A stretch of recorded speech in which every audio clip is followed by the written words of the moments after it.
Conservative. Constitutional. It's the Andrew Cooperrider Show, keeping you informed on what's going on right here in Kentucky.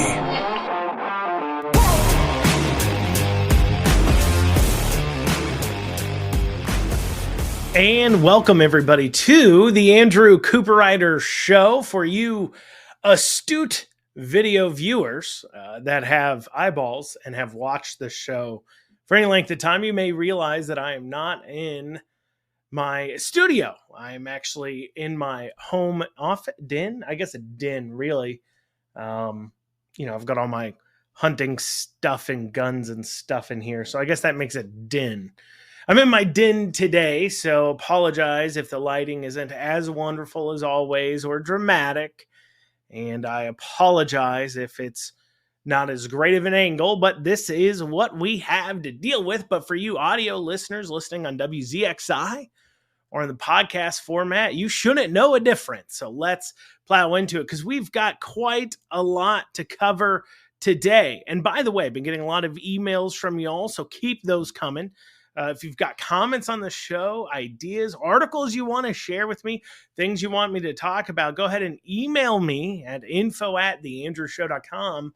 Once again, info@theandrewshow.com. One of the questions I got this past week comes from a person who they got a letter from their employer telling them that they would see this year a slight bump, or they'd start seeing a slight bump in pay increase in their checks starting after the first of the year because of an income tax cut.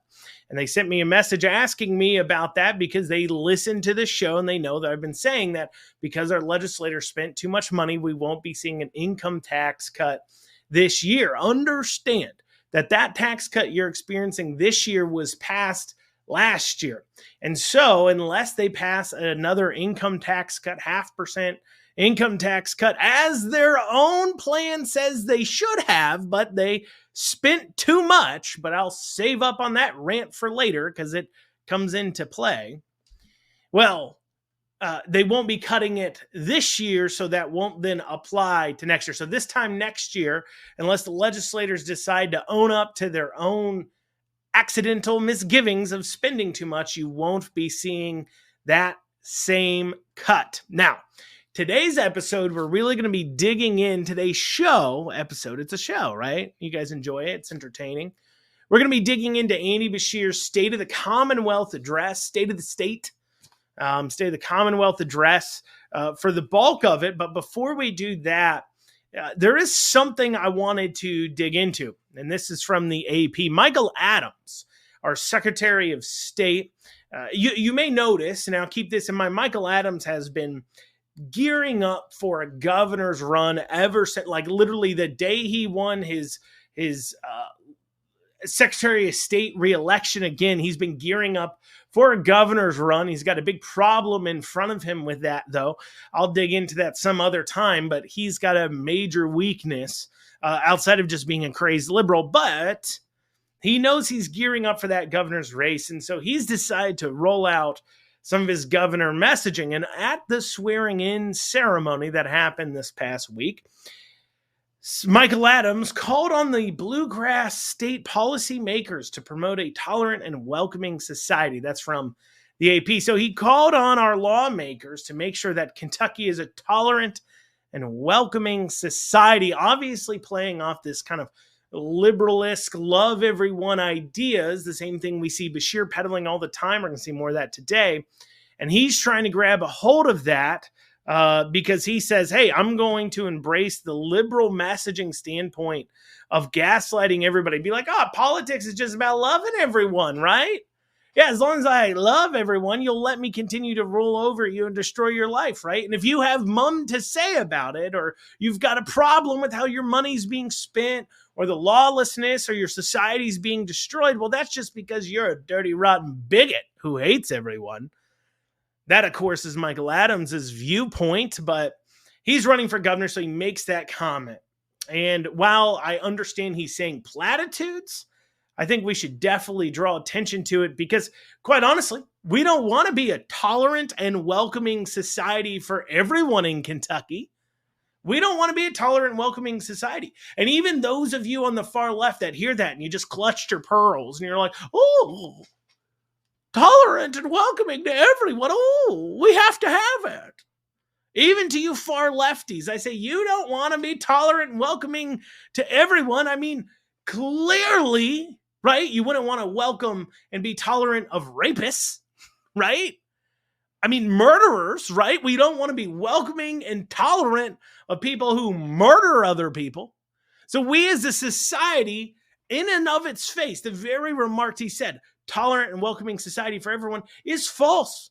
We already all believe, every single one of us, that our society shouldn't be tolerant and welcoming to rapists, to murderers, to people who, hopefully, to people who rob. You would hope that. Now, of course, some of the behavior of the far left leaves you questioning, right? Leaves you questioning. But what do we really mean by tolerant and welcoming, though? What is Michael Adams hitting on here? Now, if you want to say tolerant, meaning that we tolerate you, we're not going to throw you in jail, that's one thing, but welcoming? I mean, okay, let's do this exercise together real quick, all right? Let's pretend you're building a community, an idealistic community, not an idealistic community, but you're building up a community. Who do you want in it? And I'm not talking about a communistic neighborhood that can suckle off the teat of somebody else.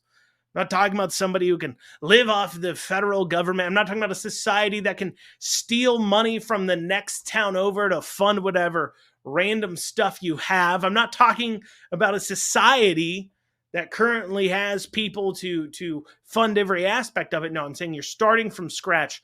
Who would you want in that society? Chances are, if you're being honest with yourself, you want young families. That's what you want. That is the building block of a successful society. It's not trans activists, right? It's not people marching for gay rights. It's not people who spray Free Palestine on every single governmental sign they can get their hands on, right? It's not people who riot in the streets. No, what you're looking for is young families. Well, specifically families, though. You're looking for people who can work and contribute, but also you're looking for people who want to build something for the next generation, because that's the point of the family. And if you're to be honest, you building the idealistic society, you would want rules and morals in place, the exact same kinds of rules and morals that come from something like Judeo-Christian values. So unless you're just a far leftist who loves to look in the mirror and lie to themselves constantly, even you would admit, if you were building a society, you wouldn't be looking at people's skin color. You wouldn't be looking at their gender. You wouldn't be looking at their sexuality. In that way, what you'd be looking for is couples. One, and two, if you're building a society from scratch, you want those couples to procreate. So, of course, homosexuals kind of out of that mix. So you're looking for male-female couples that have children and are of working age. And because that's who you want for an idealistic society, starting from scratch, if you're starting from scratch, right? And I'm not here to attack the old or infirm or other things like that. Nothing like that. Obviously, we're not starting from scratch as a society. I'm just saying that if you were starting from scratch, that's what you would want. So isn't that what you would want? If you're saying, what do we want into our state? Right? Who do we want to be tolerant and welcoming to the most? We've already established we don't want to be welcoming to murderers and rapists. No, we're saying that. What I'm saying is that who you want to be tolerant to the most are those people who contribute to your society for the positive, contribute to the next generation, can work, workers, right? And that's exactly the kind of commonwealth that we need to be building. That's exactly the kind.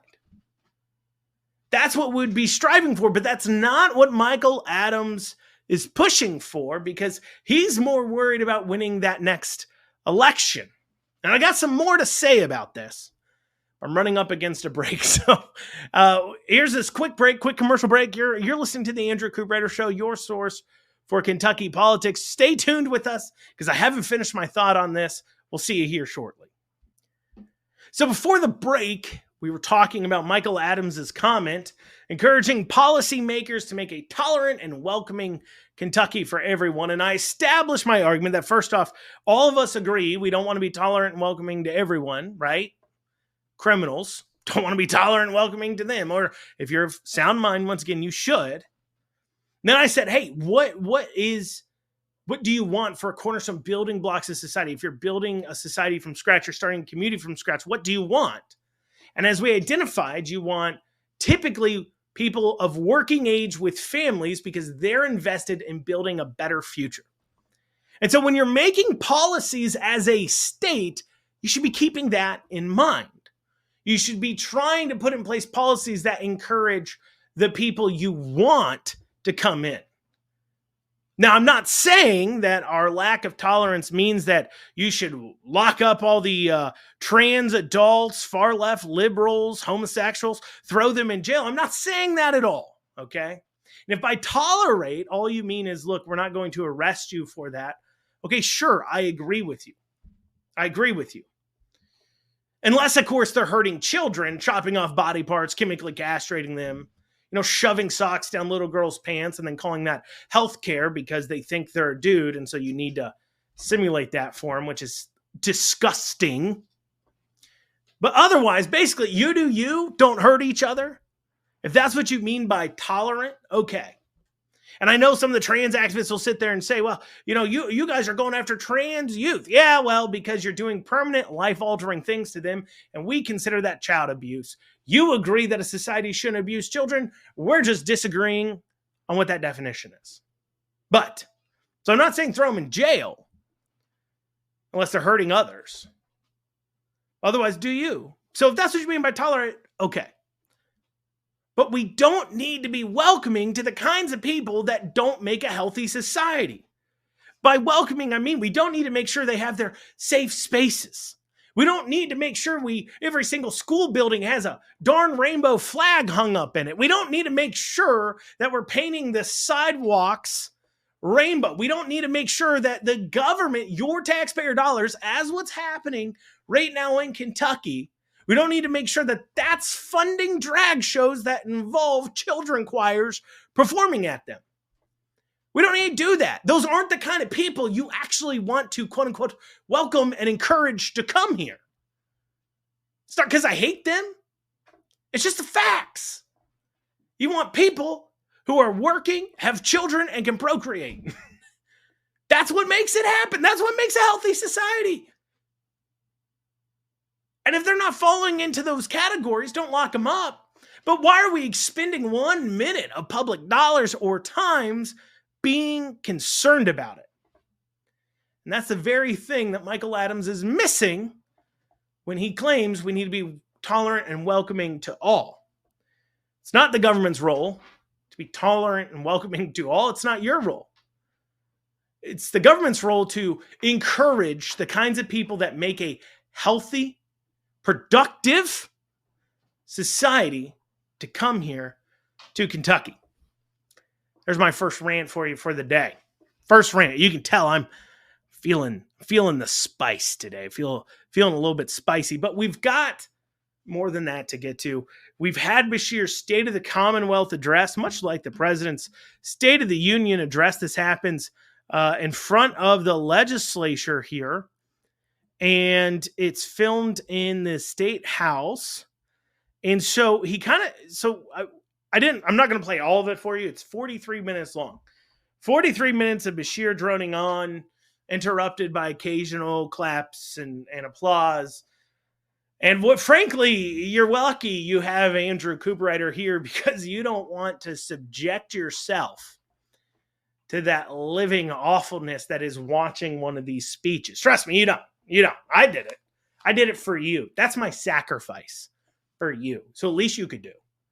Just make sure you're sharing this with others, telling people to tune in. Andrew's over here. Old Coop over here sacrificing for the listeners. But let's take a look at what he had to say. So let's look at his first opening remark here. It's a new year, and everyone has something to be excited about. Many of you are excited that I'll be serving as your governor for the next 4 years.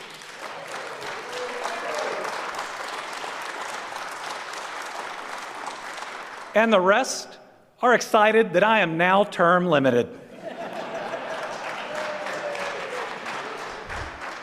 Regardless of your perspective, it does give us a chance to push politics aside and to move this Commonwealth forward together. So he starts off talking about making a joke, right? Makes a little bit of a joke, their opening joke, saying, hey, some of you like me, some of you don't, whatever. And then he says, let's push politics aside. And I've always heard people like Bashir, others say, hey, this ain't about politics. But I think it's worth going over what the definition of politics is, because quite frankly, that's how you know it's a platitude. It's just a stupid comment because it shows you don't even understand the meaning of words. So the definition of politics is the activities associated with the governance of a country or other area, especially the debate or conflict among individuals or parties hoping to achieve power. The activities of government concerning the political relations between countries, politics.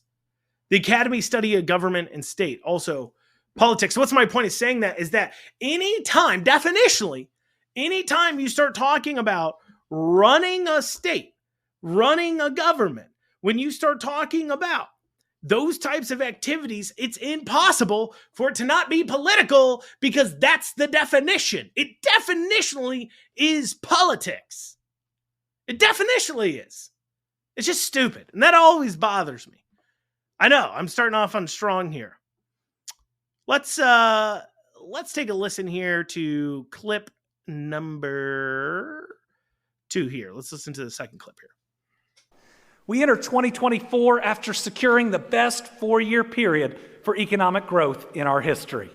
We set a record for private sector investment, more than $28.7 billion, the most secured during the tenure of any governor. So he starts off, this is his first thing of real, significance that he has to say. And he starts off by hitting on the old tried and true for old Bashir. And that is that red hot economy. You know, you're feeling it. I'm feeling it, right? You feel like the economy's red hot, don't you? No? You're looking around saying, hey, things cost too much. You're looking around saying, I don't got money in the bank account. Well, maybe that's because you don't. And maybe that's because what Bashir's saying comes across as incredibly tone deaf. Because do you really, you don't feel it. He then goes on to quote, record investments from companies. Like, what does that mean to a good economy to him? So different companies are coming into the state, great. But in some regions, that may be useful. You may not have jobs in some areas and you've got people looking for them. Let me explain my governmental philosophy on this stuff right now, because there's some more that's said about this coming up, and I want to make sure that you understand where I'm coming from here. I do not believe it is government's role to bring employers into an area unless if they have a large amount of unemployment. Especially then they should be taking a look at their policies first, seeing what other policies is stifling governmental growth in the area. What can they do to encourage people to move into the area without giving them straight cash? But I don't believe in cash handout to businesses like ever. But the only time I start maybe entertaining it, and we can start having a good faith argument on whether or not it's government's role, is if there is a large amount of unemployed people in an area, and then let's have a talk. Let's see what this actually looks like. But that's not it. These companies aren't going into areas that are missing, that people don't have jobs. There are more people. There are more jobs available than there are people looking for jobs. 2-to-1 ratio. Here in Kentucky. And so by continuing to siphon off this money, all you're doing is bringing in these big old companies into an area, pushing mom and pop businesses out, and causing, one, localized inflation, but two, then causing an area to become hooked on some giant companies. And if they leave, they decimate that economy. I mean, what happened to Jamestown when Fruit of the Loom left? That town still hasn't quite recovered. Still. And so instead of helping out mom and pop employers by reducing regulation, making it cheaper to operate just in general as a business, by making it easier to start a business, by offering, I don't know, if you want to offer money out to companies willy-nilly, we'll go over to that in a second. Well, maybe taking a look at your small business owner. I'm not for that. Understand, I'm not for taxpayers' money being taken out of their pocket, then given to the businesses that the government decides. But at least we can have that argument if you're doing that. But you're just giving it to corporations, getting local economies stuck on that drug, and putting small mom and pop businesses out. And then, if all that investment, if that was just natural progression of the market, I'd say so be it. But here's the thing, billions of taxpayer funds. Take the Ford plant alone. It got 3 or 4 billion in taxpayer funds from the federal government for what it's doing here in Kentucky, and 410 million. So take that 23 some odd billion he just talked about. 4.5 of it, just in one company, Ford, came from you, the taxpayer. That's not investment by a private company. That's investment by you. That's not all he had to say, obviously. Got some more coming up covering how communistic he is after this short break. You're listening to the Andrew Cooperrider Show, your source for Kentucky politics from a constitutional and conservative perspective. We'll see you back here shortly. And you are back with the Andrew Cooperrider Show, your source for that ever-loving good Kentucky political news and commentary from a conservative standpoint. We've been going over Beshear's State of the Commonwealth address. We've gone over, of course, we started out, he made a little joke, talking about that red-hot economy that we all clearly feel. Now let's hear to what he has to say here.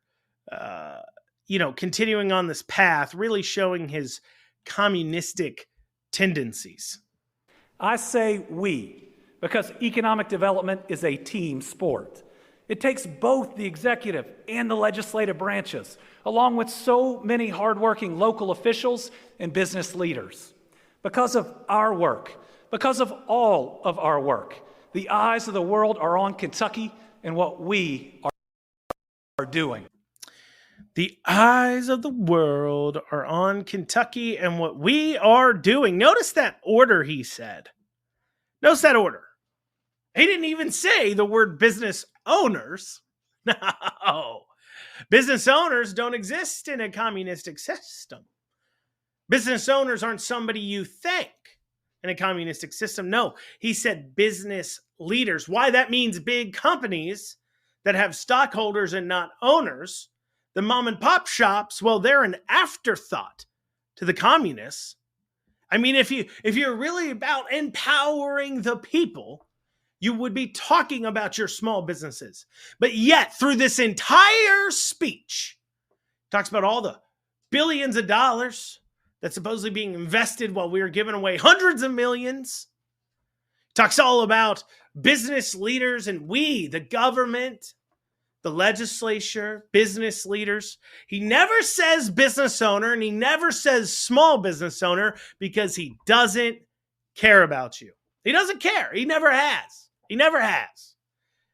Small business owners are the number one thing Beshear hates. Just look at the pandemic. Look at his handling there.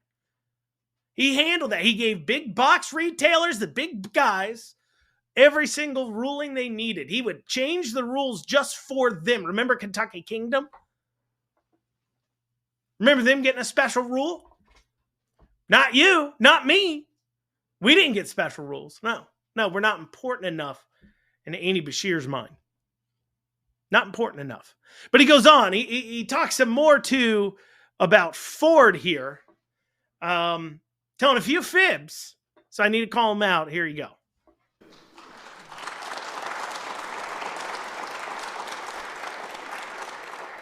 Ford and its partner SK On are building the 2 largest electric vehicle battery plants on planet Earth in Glendale, Kentucky. It is the largest single economic development project in our state's history. It has cemented our status as the EV battery production capital of the United States. And it ensures our future as an automotive leader with the chance to be the automotive leader. The project is off to a fast start. As of last month, Blue Oval SK has already hired approximately 400 Kentuckians, and they're just getting started. Beginning this year, Blue Oval SK plans to hire approximately 2,000 more of our people to work in Hardin County. Well, that's a change in numbers, wasn't it? I mean, by this time, if I remember the promise, wasn't it supposed to be 5,000 jobs? Also, Andy Beshear's talking about the two largest. That second factory is on hold, buckaroo. Why? Because there is falling demand and falling market, and Ford's losing money on all their electric vehicles. There's this falling demand. That's with all the government subsidies. This falling demand, and so they shut it down. They're not doing it again. They didn't shut it down. They paused it. They paused that second phase. So that's not being built. That's on pause, but okay. You know, tomato. I mean, it's just Motor Trend even just did a story about how awful the F-150 Lightning is. He's talking about the writer was going on a family emergency and just how awful the F-150 Lightning is to use in that kind of situation, and how, and that's why it's a long way to go here. Here's the other thing. We were promised that Ford plant would bring 5,000 jobs in. But so far, according to him, they're only planning on hiring 2,400. That's half. That's less than half. And we already gave them $250 million in cash, keep in mind, and have promised them another $160 million more on the way, not to mention the billions the Fed gave them. But even to Kentucky, with that money, the money we gave them, just the money we gave them, the $250 million, we paid $104,000 a job. What a horrible investment, yet he keeps singing its highest praise. Will it be electric vehicle nation? Maybe at some point, but it isn't anytime soon. And there's no guarantees that Ford will get us there either, because like I said, they're closing down their own plants. Remember, it stopped building a plant in Michigan. Yet, despite Beshear saying this, yet the dumb seals, including the legislators, are clapping because they can't be honest and say we messed up by voting for this bill. At least you think that's it. That's all the legislature's done. Let's listen to this next little comment here from Beshear. I want to thank the General Assembly for coming together to pass legislation needed to secure major projects like AESC's $2 billion, 2,000-job EV gigafactory in Bowling Green. That is another project that shows we are on a roll, but also highlights the site preparation, the work that it takes to lead the country in speed to market and to secure these wins. You, the General Assembly, recognized this work and invested in the last budget session, providing $200 million for site development across the Commonwealth, as well as a closing fund to keep us competitive. $200 million stolen from you, given out to private companies. Wouldn't it be nice to get a chunk of that $200 million that they took? That $200 million that they decided to give to whatever private companies they felt was worth it? Were you consulted? I wasn't. Remember, you're not getting a flippin' income tax decrease because the General Assembly spent too much last year. You're not getting your 0.5% cut, according to their own plan, because they spent too much. So they don't got the money for your income tax cut, but what they do have the money for is $200 million to be given to some groups that, create jobs we really don't need. I mean, these companies are not going into counties that are massively missing jobs. People have jobs there. Jobs that they're working to get stolen from to go fund the next company that opens up in their town, for them to go work for what is essentially the same wage, because in regional inflation will happen, inflation overall happens, and real wage stays the same. And yet we're told that this legislature, $200 million, we're told that they're conservative. They can't even stick to their own spending plans. $200 million stolen. Are you upset yet? These aren't conservatives, my butt. Then he moves on to education. Changing up the rules. Changes up to education. He goes over what he wants. I'll give you a hint. It's more money. That's what he wants for education. He wants more money. But I'm going to play for that clip for you here after this next break. Stay with us. We've got some more to cover from his State of the Commonwealth address. You're listening to the Andrew Cooperrider Show, your source for Kentucky politics. Got opinions? Send them to me. info@theandrewshow.com. Once again, that is info@theandrewshow.com. We'll see you here in just a few short minutes. And you are back with the Andrew Cooperrider Show, your source for that Kentucky politics, covering the things you're not going to hear anywhere else. Who else is going through the State of the Commonwealth address with you like this? Nobody. Nobody's doing it. I'm the one doing it for you, so do me a favor. Click that share button. Tell others about it. If you're listening on the radio, tell your friends, your neighbors. Make sure you're tuning in at 9 a.m. on WZXI. If you're listening elsewhere, make sure you're sharing it with others too as well. So before the break, we're going over how Beshear, he's transitioning now his Commonwealth address to talking about education and what he wants for it. I'll give you a hint. It rhymes with more money. Let's take a listen. Our educators are difference makers every single day. Let's show them that we appreciate what they do by funding an 11% raise for every public school employee. 11% raise for every public school employee. Notice that little sleight of hand he did. Little sleight of hand there, right? He started off talking about educators, talking about teachers, but then slides in right at the end before the clap line, all public school employees. So two things here. First, districts set the pay, not the legislature. A blanket 11% raise. Well, then the amount that you have to spend as a state is being set by the school boards and their pay schedules. It's not being set by the legislature. That's first thing we see here. Here's the second. Okay. There's a whole lot of useless employees that under his guys would get that 11% increase. I mean, do you really think those dozens of school administrators in Louisville earning well over $100,000 a year need an 11% raise? No, they probably maybe shouldn't exist. That's why how the legislature's been doing this is they appropriate a fund into the SEEK formula, and then that gets paid to the schools per student. They've increased that amount. They'll probably increase it again this year. And then it's up to the schools to decide what they want to do with that money. If they want to increase pay, then they can choose to do so. Andy's saying everyone deserves a raise, but of course they don't. You and I both know that. And the reason why is because it's not about the kids. It's not even about only the teachers. They're just pawns in what it's really about, which is the school unions, which everybody can join, administrators and teachers, about their fees, about them saying, look, we went to bat for you, and buying their votes and support for the Democrat Party here in Kentucky into the future. But he continues on his conversation about schools. Let's take a listen. We don't just need to, we have to. See, we have fallen behind. Kentucky ranks 44th in starting teacher pay and 40th in average teacher pay.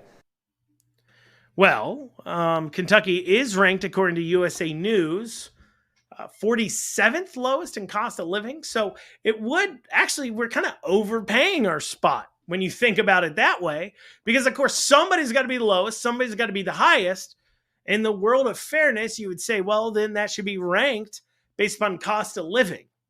But of course, they don't bring that up. They don't bring up that Kentucky's an extremely cheap place to live when compared to other states, something, of course, the Democrats are doing everything they can to change around as they're trying to get rid of coal-fired electric plants to keep our electric bills low and our energy at a good cost. But anyways, he doesn't bring that up because, of course, that would fly in the face of this idea that teachers are so massively underpaid compared to the market. But that's not actually really accurate. But hey, money solves all problems, right? I mean, let's just take a listen to what he had to say. What else does he think money can solve? And while we're at it, let's fully fund student transportation.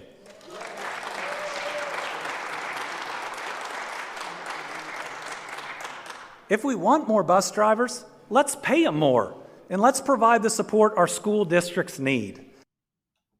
So first off, fully funding transportation. Once again, what's that mean? Every district can operate it its own way. So you want the taxpayer of the state as a whole to front the bill that are not being made by decisions by the General Assembly who represents them first. Second, if the legislature came together, let's say they looked at what the cost would be for 11% raise and fully funding education, just threw it all into one big pot and gave it to them.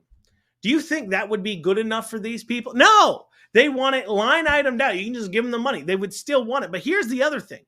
Money doesn't solve all problems. We had a sick out recently with Louisville bus drivers, and they listed out a list of demands and things they wanted to see and what they had a problem with. And guess what wasn't on it? Pay. The pay wasn't the problem. The problem is the unruly children, because people like Bashir continue to sell people on the idea that the government needs to take care of their kids, and a government cannot replace a parent. Creates these unruly buses. That's their main problem. It's got nothing to do with money. That's out of their own demands. That's not just me saying that. That is their own demands. So after rambling on, of course, about universal pre-K, where we had to admit that it wouldn't get parents back to work on its own, just pre-K. He had to throw in pre-K mixed with his daycare program. Some of you may remember I broke this down in a widespread tweet, calling him out, saying that he was lying in his address he had priorly, where he said universal pre-K would only cost around, I believe, $160 million, and somehow that would fund, 60 some odd thousand kids going to pre-K, and then that would get parents back to work, but that would never fund all day pre-K programs. It's not enough, and those parents would not be able to get back to work. So he's lying there about the cost. Well, he had to come up and fess up about it, but that wasn't the only moment that yours truly caused last night. So I caused that one moment with that widespread tweet I put out and show I put out about it. But I caused another moment last night when he moved on to infrastructure. There's a little awkward timing here. Let's take a listen. Look at what we're doing together. We're building the Brent Spence Companion Bridge without tolls.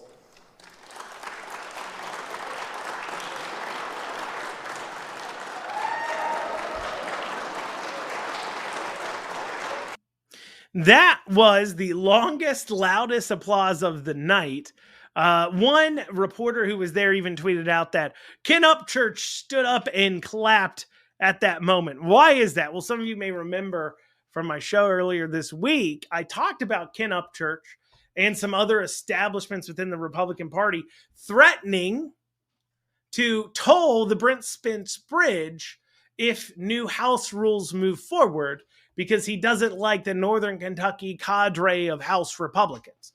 And I pointed out that Ken Upchurch taking personal problem with representatives out of a region and then deciding he wants to pass a bill to make all of the literally millions of people a year paid across a bridge because he doesn't like a handful of legislators is peak tyranny. That is exactly the problem with our legislators sometimes all the time. That's exactly the problem.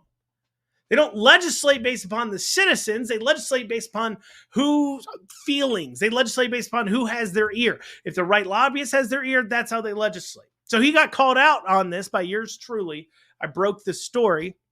And then Louisville Public Radio News, Joe Sonkin there wrote an article, quoted me in it. I understand the Cincinnati Enquirer may be working on something. I don't know if that article's out yet. They've reached out. So that kind of paints it in for you that this story became a big deal.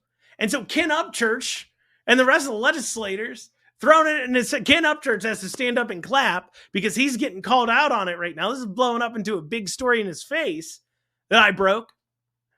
And then the other legislators loudly clapping and cheering there too. It's funny. It's hilarious. It's hilarious. Old Coop rattling the cage. Well, then he moves on to showing out his communism again. He starts talking about health care. Let's hear what he had to say. Our future is also brighter thanks to the healthcare heroes in our communities. Healthcare is also a basic human right. And I've spent my entire public career working to increase access to quality healthcare for our people. Healthcare is not a basic human right. I'm sorry to tell you guys, it's not a basic human right. And it's not because you have to get it from somebody. So anytime you have to get something from someone else, you can't have a right to it. You don't have a right to someone else's labor. Slavery was outlawed a long time ago in this country. You do not have a right to, that's not a universal basic human right. It's just not. You get it from another human. Because if you say something's a right, well, if somebody doesn't give it to you, there should be ramifications for that. Legally speaking, you have a right to live, to life. So if somebody murders you, there's ramifications for that. You have a right to property. If somebody steals it from you, there's ramifications for that. So if somebody doesn't give you health care because that's a right, is he saying there should be ramifications to it? I don't know. I just say, if you listen carefully, some people thought that was great. If you listen carefully, you can hear the Annie Bashir's State of the Commonwealth address. Still have a whole lot of communism and a whole lot of patting themselves on the back for stealing from Kentuckians right out of their pockets. Well, y'all, that's what we got time for today on the Andrew Cooperrider Show. Thank you all so much for joining me. See you back here Monday. Have a great weekend.